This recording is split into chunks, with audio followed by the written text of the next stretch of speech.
Our first talk is by Mr. Jean Voruz. In fact, the topic is very, very interesting. That's about the 1950 crash of Air India International Malabar Princess. It indeed is an honor to welcome Mr. Jean Voruz, a highly respected Swiss philatelist with an outstanding record in the field of postal history. He has been awarded some of the highest distinctions in philately, including the Grand Prix International at Phila Korea 2014 and the Grand Prix Finlandia 2017. His expertise lies in the postal history of Geneva in the 19th century, where his research and published work have earned him international recognition, such as the Lee Medal from the Royal Philatelic Society London and the honorary award from the Kimmel Postal History Foundation. He is also currently the Secretary General of the Club de Monte Carlo, and he is an accredited FIP and a FEPA jury member for postal history. A very warm welcome to you, Mr. Jean Boruz, and I leave the floor open to you for this much anticipated talk on the 50 aircraft. Thank you so much. Thank you very much. And you can see the title mentions 1950 to today. Why? Because this is an adventure which is still lasting today, and I'm going to explain why. So I divided the presentation in four parts. What was the Malabar Princess? How was the crash? And what interests us the most? What kind of mail are we speaking on? And then what I call the long descent, who is still lasting today. So Malabar Princess was the legendary aircraft, as you probably know. It's in a constellation, Lockheed Constellation, a very prestigious aircraft at this time. Here is a commercial advertisement from Air India with an illustration. And for the opening of the line from Bombay to London, an Indian stamp was issued to stamp which could be used only for that purpose, as far as I know. And here is one photograph of the Malabar Princess. Here is at the Zurich airport in Switzerland. And so now we know what was the Malabar Princess was, the crash. What happened exactly? So the airliner was to fly from Mumbai to London with two stops, one in Cairo in Egypt and then in Geneva, Switzerland. And the airliner carried 40 passengers, and of course a lot of mail. So here is a zoom on the area, which is a great interest for us.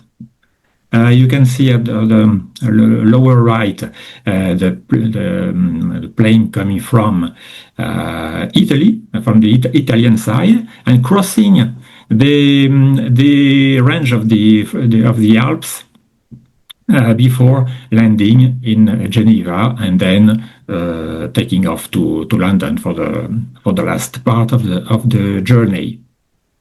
And the Mont Blanc is the name of the mountain on which the crash occurred. This was a special flight because the passengers were sailors who were to work on a ship, on an Indian ship, which was to leave England a few days later. So here is a drawing of taken from a comic on the history.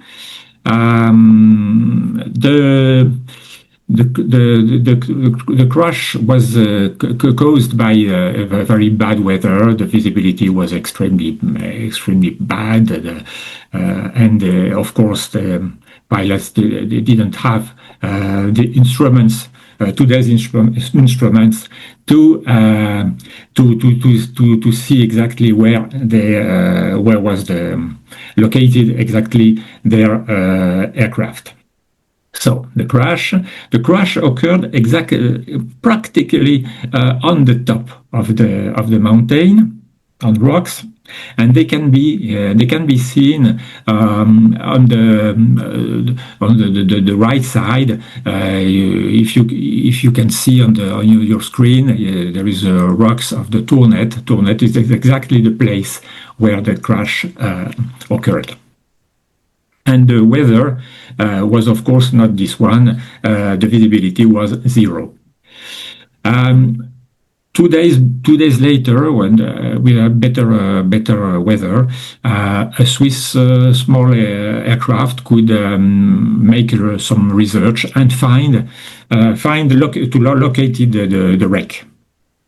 And very quickly after, our first rope started to climb for recovery.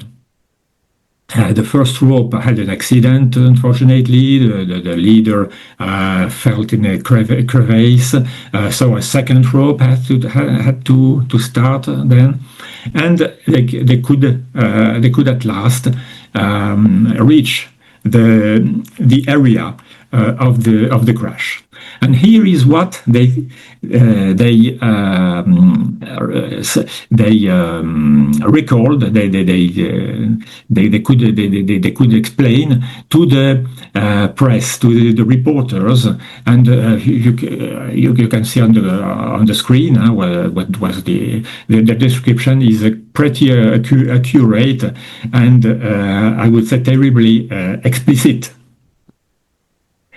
And so they try to find not only male but above all the bodies, and perhaps difficult to know whether they could imagine that they could find people alive, but they could see very quickly that nobody was alive, of course. And then is the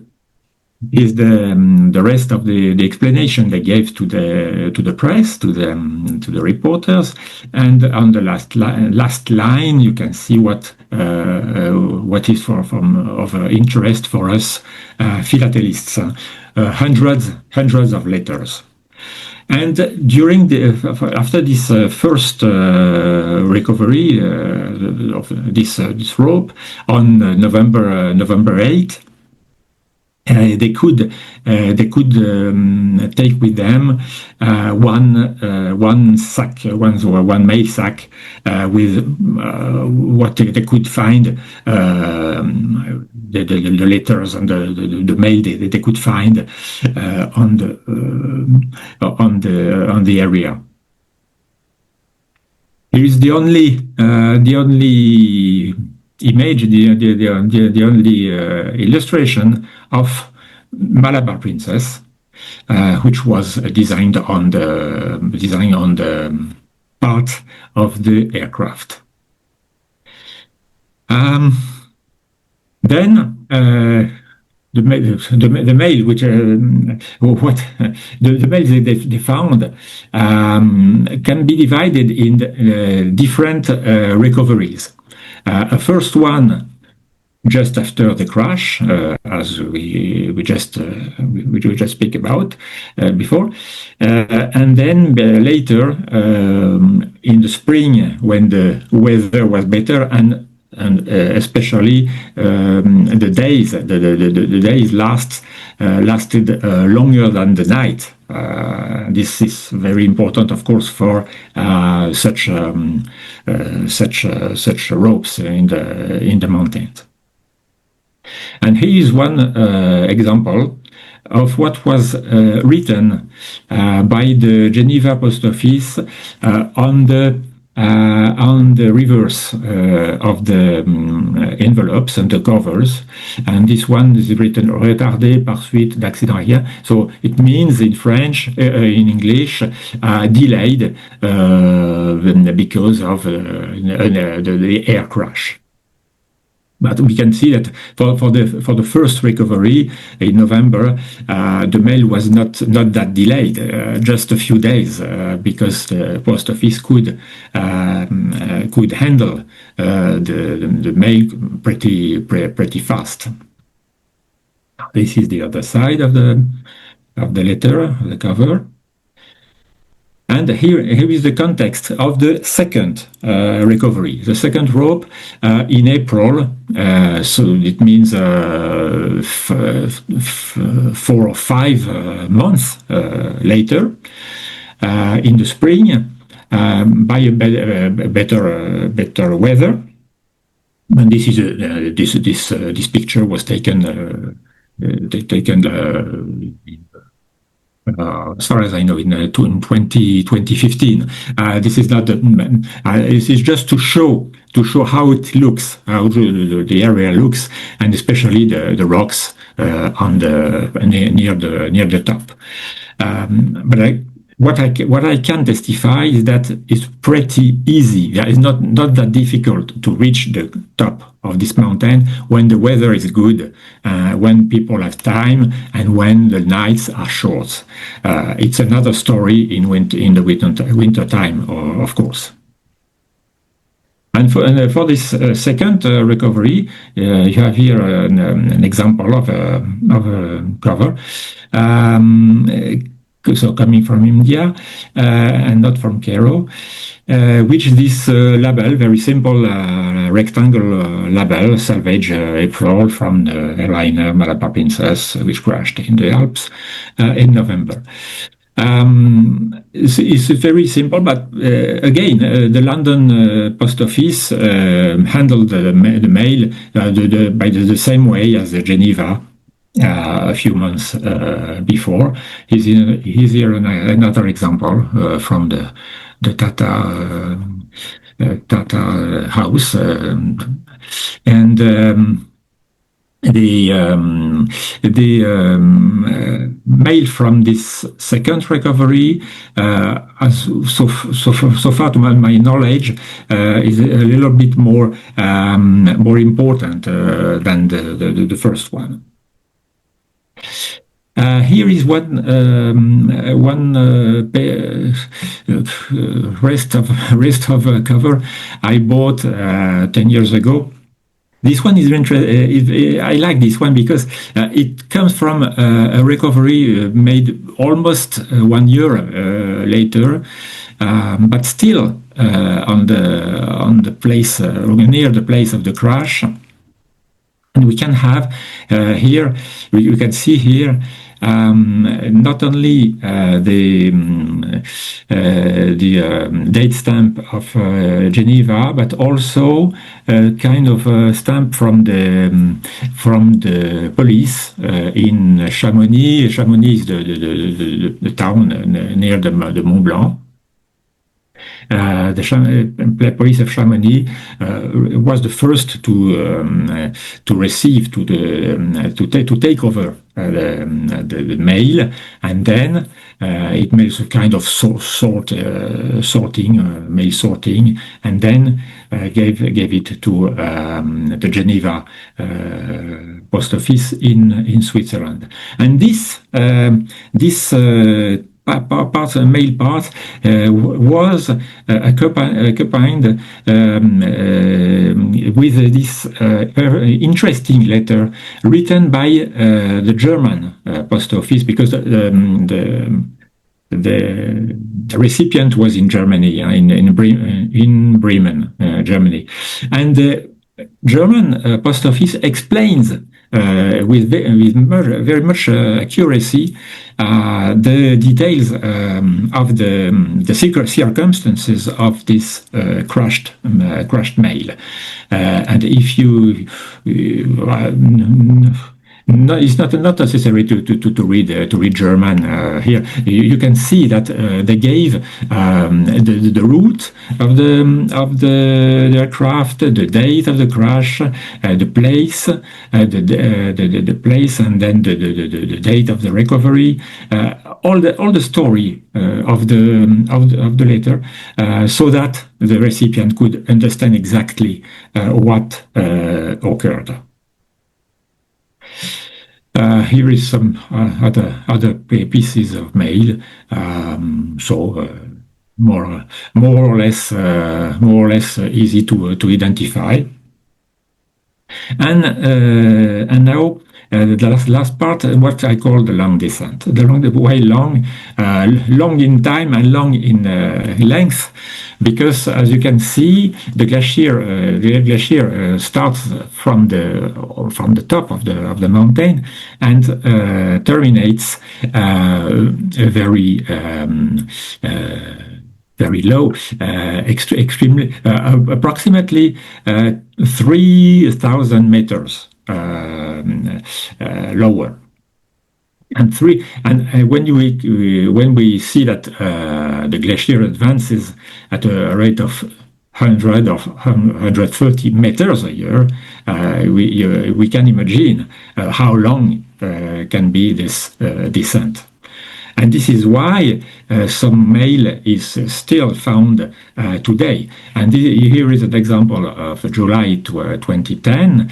And here, and in this case, a young lady, a young student, found 75 carton letters, and instead of trying to earn money at an auction house, she worked on it. She made a great job.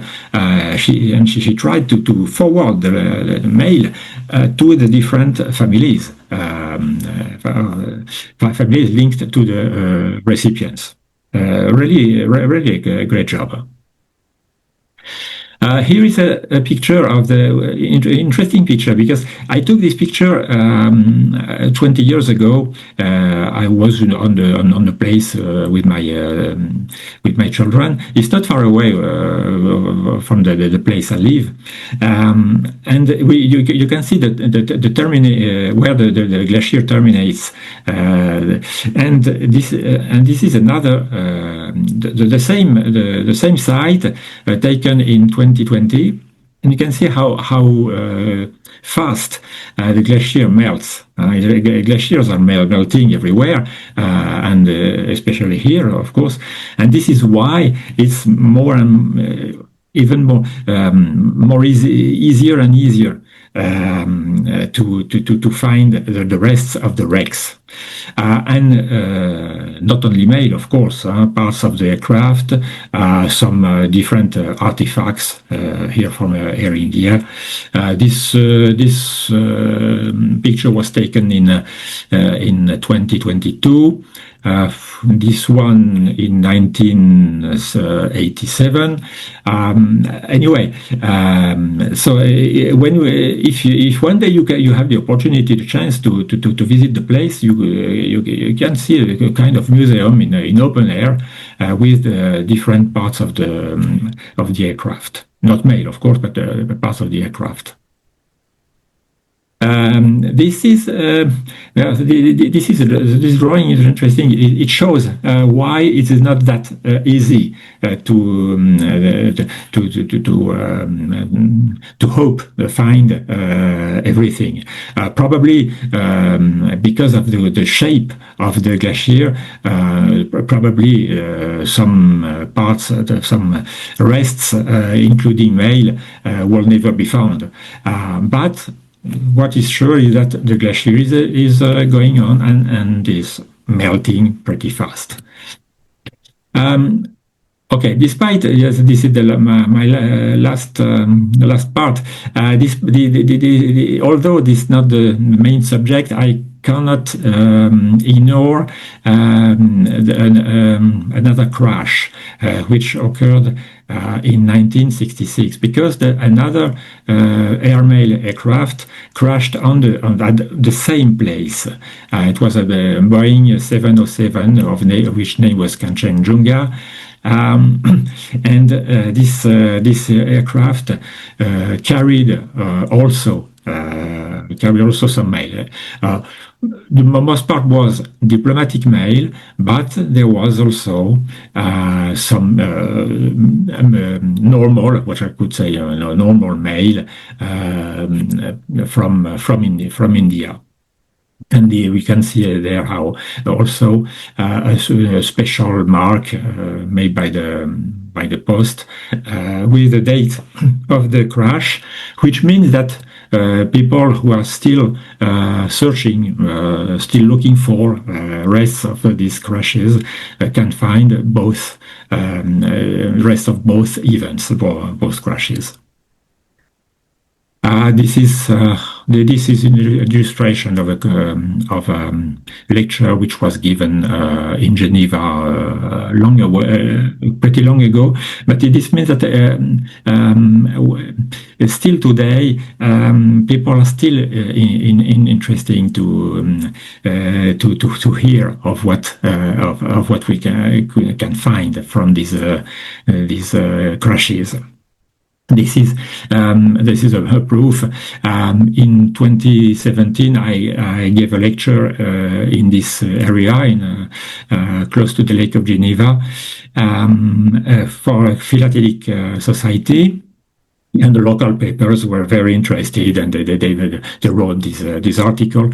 The people in the area are still very curious to learn about these events, and probably because these two Air India crashes are the only ones, the only crashes on the Mont Blanc. No airplane, no other accident was to see.